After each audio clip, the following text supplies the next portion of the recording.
Hello guys and welcome back to SteveKnows. This week we have more changes in the VR space, maybe even bigger than last week, which I didn't even think could be topped.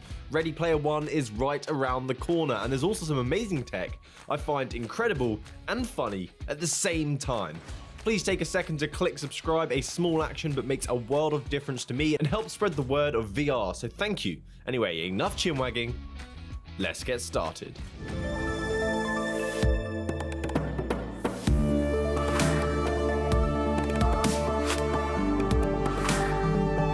So I was sad when Apple got mixed reality for the Oculus Quest using Live and Android did not. Then Apple got phone notifications and Android did not. And a new report could also mean Oculus could have Apple Health integration now too. This is coming from a report from Bloomberg, who often make rather big claims, stating that Oculus Move data will be integrated with the Apple Health application, so users can track their VR fitness data on their Apple devices. After an iOS dev found some source code related to AR and VR fitness and pointed out that Facebook looked to be hiring health technologists as well. So this could be linked to this potential feature coming soon, or if you've been on my channel before, you'd know that Facebook are also trying to create their own smartwatch, of which health obviously is going to be a big feature. So finding this code could mean nothing. We've seen it before, it could just be some internal experimentation, as the Apple Watch does have functionality for third-party integration. But it could spell great news for Apple users, so let me know what you think. Do you think this is cool? If you like virtual reality, it could give you a holistic view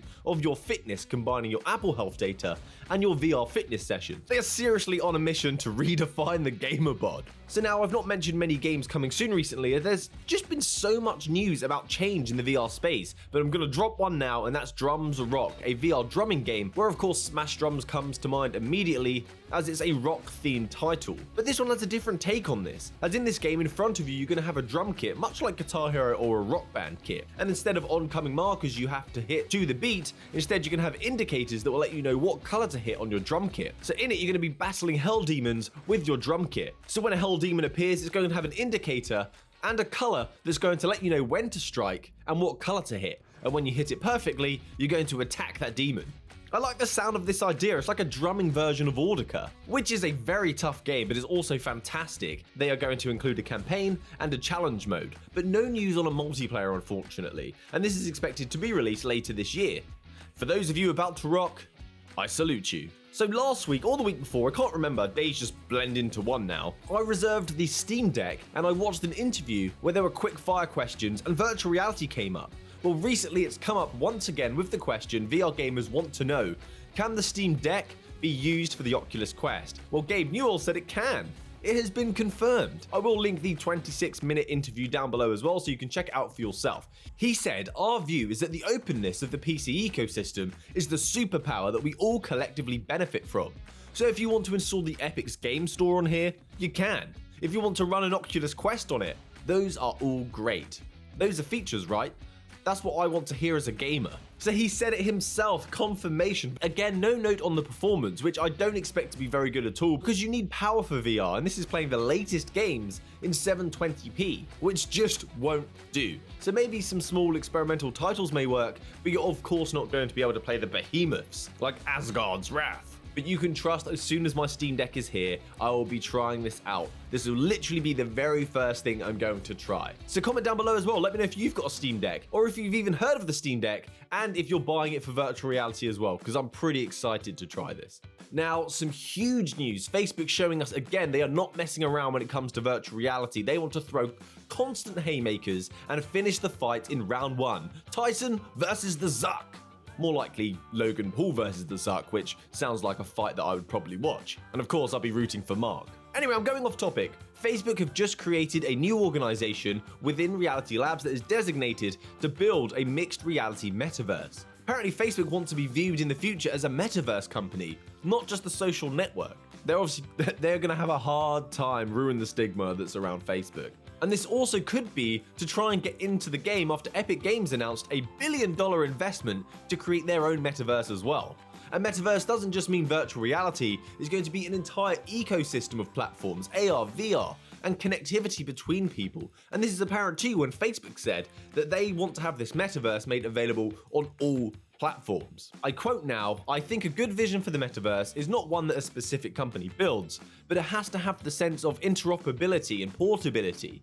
You have your avatar and your digital goods, and you want to be able to teleport anywhere. You don't want to be stuck within one company's stuff." So for our part, for example, we're building out the Quest headsets for virtual reality, we're working on AR headsets, but the software that we build, the software that people are going to work in or hang out in and build these different worlds, that's going to go across any platform. So other companies build out VR and AR platforms, our software will be everywhere, just like Facebook or Instagram is today.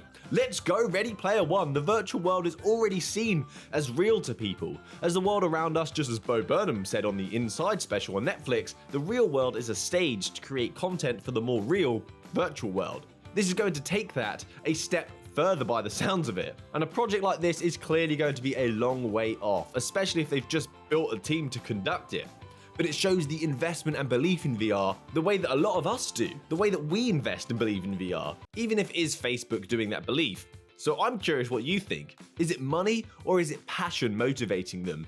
Because that's what potentially scares me. And now, I can't believe we're here again, Mark. This has been reported on again and again, and it's back. Like, seriously?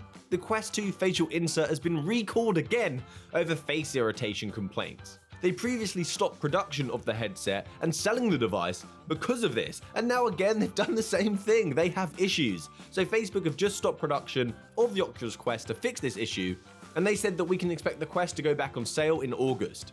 People can also claim a free silicone face cover, which I do recommend, by the way. It's way more hygienic and easier to clean, so go ahead, contact support and get a face cover. And going forward as well, Quest will also include a silicone face insert, so you shouldn't have this problem anymore. Which free stuff, happy days. But the interesting thing is when the Quest does come back on sale, the Quest is going to have a new base model that is actually going to be 128 gigabytes of storage for the same price, which is insane.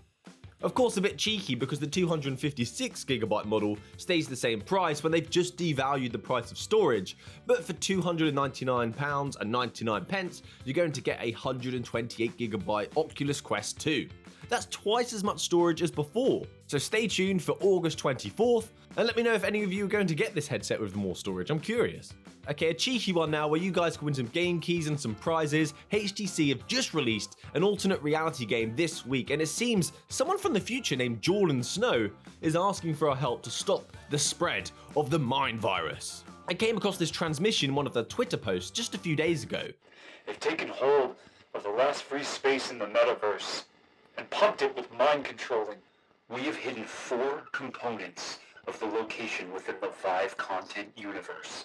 So ARG is going to lead an amazing giveaway involving an all-expense-paid trip to a secret VIVEPortal location once we've all figured out where this location is actually based with these online clues. The clues tell us the location and the venue of the VIVEPortal, as well as the secret itinerary for the creative thinkers that are chosen to travel there. I will leave the location to the clues in the description of this video, but I'm going to need your help to figure out what they mean. So once you do figure out the clues, please tweet me the final answers using the hashtag VIVEPortal and make sure you tag me as well. I will also have some game keys for those of you that manage to complete this on a first come first served basis. So check out the clues, figure out the answers, and poke me online. Back to the news now, because this story I'm going a little left field, but it's crazy interesting. The article caught my attention as the headline was, VR technology could be powered by your sweat. Initial reactions, ew? But let that sink in. This is technology that doesn't just apply to virtual reality, it could also be fitness wearables and the like, because you can get very, very sweaty when doing these things. The University of California, San Diego have created a device that generates power when it comes into contact with sweat. The device sits on your fingertip, so it could be used to power haptic devices for longer play sessions, especially when we're in the metaverse. So the device soaks up the sweat, and it contains electrodes that react with the enzymes that are in your sweat, and that creates a chemical reaction that creates a small charge. I don't know why they put it on the end of your fingertip. I'd definitely put one of these devices somewhere else if I wanted to generate more sweaty power, and I'll let you decide where that would be.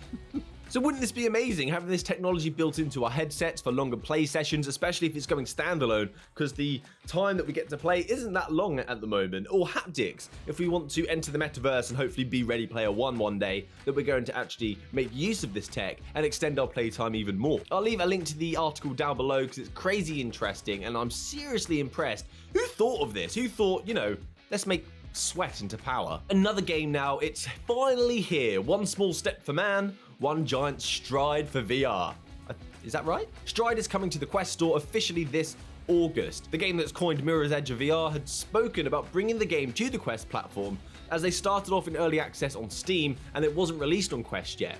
The difference being, though, they said on the Quest they're going to try and implement a multiplayer mode instead of the campaign. Due to the limitations of the Oculus Quest standalone power, they couldn't bring the campaign to this platform. But looking at the coming soon section of the Oculus store, the game looks like it's going to be released without multiplayer at launch, but it is going to have 3 game modes. So at launch you can expect the endless mode, which is, of course, you can expect goes on and on and on for as long as you can last, an arena mode where the focus is going to be about combat, where you take on waves upon waves of enemies, and a time run mode where it's all about being fast. It's all about speed.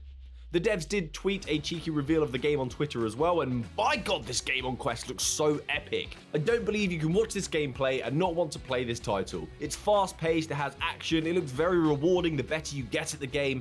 I just can't wait to play this. This is coming August 5th. And finally, another game, ArcSmith, just dropped for the Oculus Quest 2 on the 29th of July. Warplanes did release as well, but we spoke about that game last week, so let's talk about ArcSmith. This is a puzzler with a narrative that is exclusive to the Quest platform. It's set in space on a ship, and you have a mentor who gives you tough love to succeed. His name is ArcSmith Din, hence the name of the game. So you have to complete a series of puzzles, often involving building components to assist in a space war that you're about to engage in. The part that's great about this game, though, and adds some tension and complexity, is that you don't just build things and just put puzzle pieces together.